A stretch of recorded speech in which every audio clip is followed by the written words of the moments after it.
Bismillahirrahmanirrahim. Assalamualaikum warahmatullahi wabarakatuh.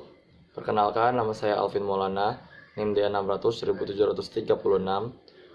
Pada video kali ini, saya akan menjalankan UAS pemrograman komputer 2020. Pertama-tama saya akan menjelaskan tentang modul 1, yaitu Python dasar. Apa itu Python? Python merupakan bahasa pemrograman tingkat tinggi yang bisa melakukan eksekusi sejumlah instruksi multiguna secara langsung dengan metode object oriented programming dan juga menggunakan semantik dinamis untuk memberikan tingkat keterbacaan sintaks sebagai bahasa pemrograman tinggi. Python dapat dipelajari dengan mudah karena telah dilengkapi dengan berbagai macam manajemen memori otomatis. Kelebihan Python yaitu pertama, Python bisa dengan mudah dipelajari bahkan untuk pengembang pemula. Kodenya mudah dibaca dan bisa menjalankan banyak fungsi standar library. Kedua, pengembangan program bisa dilakukan dengan cepat dan juga menggunakan kode yang lebih sedikit. Bahkan, tim kecil yang bisa menangani bahasa Python secara efektif. Ketiga, bersifat object oriented programming. Keempat, mendukung multi-platform dan multi-system. Kelima, memungkinkan membuat program dengan skala yang paling rumit dengan mudah. Kekurangan Python yaitu pertama, terlalu lambat. Kedua, Python terbilang buruk dalam pengembangan platform mobile, Android or iOS. Ketiga, Python bukanlah menjadi pilihan yang baik untuk tugas-tugas intensif memori. Keempat, hampir mustahil untuk membuat game 3 dimensi atau grafik yang sangat tinggi menggunakan Python. Kelima, mempunyai keterbatasan dengan akses basis data. Flowchart adalah suatu bagan dengan simbol-simbol tertentu yang menggambarkan suatu urutan proses secara mendetail dan hubungan antara suatu proses instruksi dengan proses lainnya dalam suatu program. Dalam perancangan flowchart sebenarnya tidak ada rumus atau patokan yang bersifat mutlak. Algoritma. Dalam matematika dan ilmu komputer, algoritma adalah urutan-urutan atau langkah-langkah untuk perhitungan atau menyelesaikan suatu masalah yang ditulis secara berurutan. Jadi, flowchart dan algoritma mereka ini berbeda namun sejalan. Contoh pengulangan pertama, yaitu pengulangan dibagi menjadi dua, yaitu while. While adalah pengulangan yang menggunakan fungsi counter untuk digunakan menjadi patokan dalam pengulangan. Jadi, ketika counter 1 dimulai dari angka 1, counter lebih kurang dari angka yang akan dijadikan pengulangan. Jadi, while ini dapat mengulang sampai beribu-ribu, bahkan beratus-ratus ribu, karena dia dapat dimanipulasi sampai sebesar itu. Kedua adalah for loop. For loop itu sama seperti while, tapi dia memakai sistem range. Nah, range ini di awal dia harus ditentukan, semisal range 1,6. Nah, jadi nanti pengulangannya itu dimulai dari angka 1 sampai 5 dan berhenti di 6. Jadi 6 itu sebagai cuman penutup saja, 6 itu nggak ditulis. Nah, contoh pengandaian. Pengandaian itu dibagi menjadi 3, yaitu if, elif, dan else. If itu ketika kata-katanya dia melakukan pengandaian di awal. Jadi pertama, misalkan if jawaban 1, jawabannya B. Jadi di print kamu benar. Lalu di bawahnya else, jika jawabannya tidak B, maka kamu salah. Nah, untuk elif sendiri, dia itu sebagai if kedua. Nah, elif itu menjadi if kedua karena dia akan melanjutkan if yang dari pertama, karena if tidak bisa dipakai berulang kali dalam satu rentetan pemrograman. Ketiga, tipe data. Tipe data yang dipakai dalam program saya adalah integer dan float. Kedua, modul 2. GUI adalah suatu sistem yang membuat para pengguna atau user mampu berinteraksi dengan suatu perangkat komputer yang digunakan oleh si user tersebut. GUI sendiri dapat dikendalikan menggunakan beberapa macam alat input seperti mouse, keyboard, touchscreen, dan lain sebagainya. Sistem operasi GUI secara umum akan ada jendela, menu, tombol, icon, dan lainnya supaya didesain lebih menarik dan dapat dipahami oleh para pengguna website. Kedua ada PS2. PS2 adalah, gampangnya dia adalah evolusi atau revolusi dari si PySet pertama yang dibuat lebih akurat, lebih bagus, lebih menjamin, dan lebih kompleks supaya dalam PySet ini lebih bisa mengembangkan GUI yang lebih akurat, lebih mantap. Nih, di sini ada skrip perhitungan pemesanan. Pertama, saya ambil beberapa contoh saja. Ada key widget in itself. Key widget in itself ini digunakan untuk mengawali sebuah pemrograman GUI.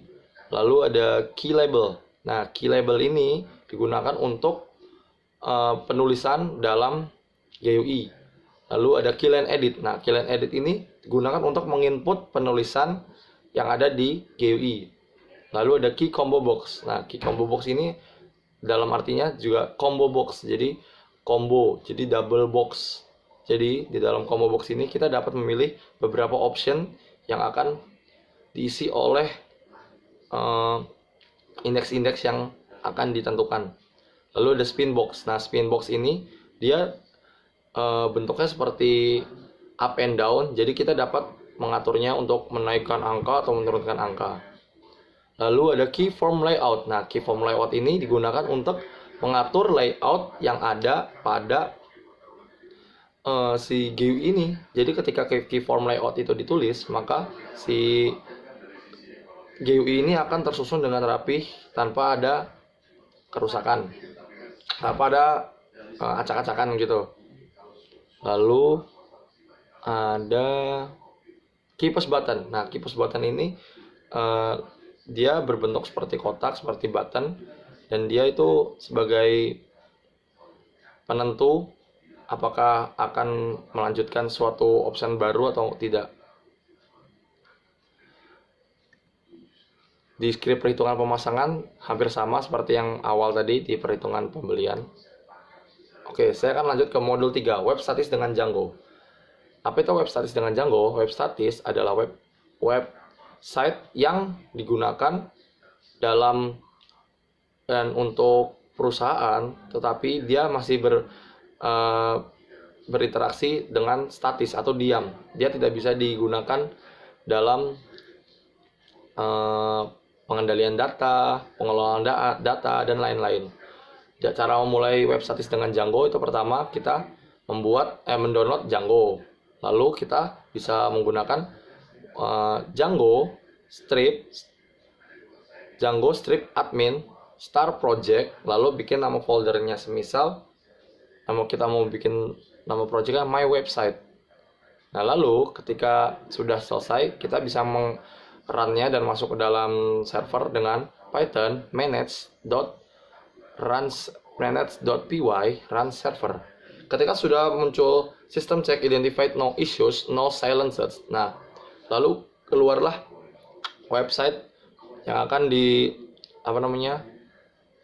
dimulai oleh si pengembang, yaitu http 127.0.0.1 atau .2.8000.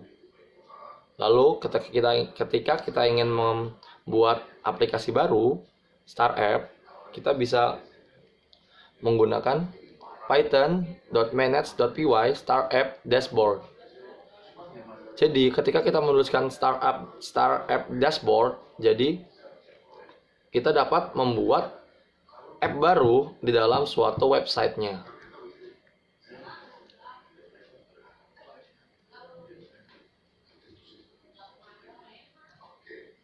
Lanjut pada modul 4. Modul 4, web dinamis dengan Django. Apa itu database? Database merupakan suatu kumpulan data yang saling terhubung dan dapat diakses dengan mudah. Dengan adanya Database Management System atau DBMS, perusahaan dapat dengan mudah mengakses dan menyimpan data informasi.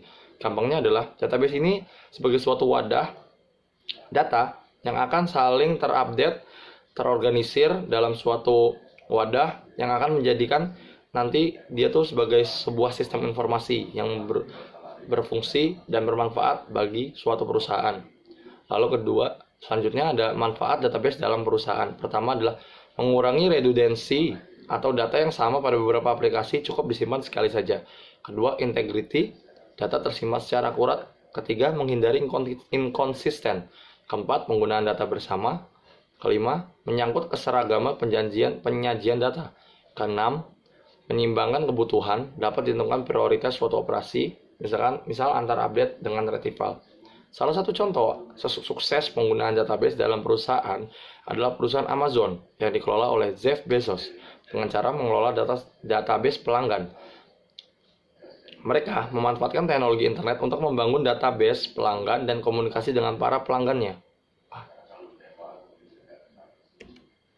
Manfaat web dinamis dalam perusahaan yaitu mengelola data, meningkatkan interaksi dengan customer, ketiga pemasaran dengan tingkat kesuksesan lebih besar, dan mempermudah jual beli antar perusahaan dan pelanggan. Saya akan menjelaskan sedikit di bagian program yang telah kita buat. Di sini ada 20 data. Nah, saya akan mencoba menghapus salah satu data. Oke, terhapus ya. Tadi 1003 jadi 1005 ini. Kita akan menambahkan data. Tambah data. 1003.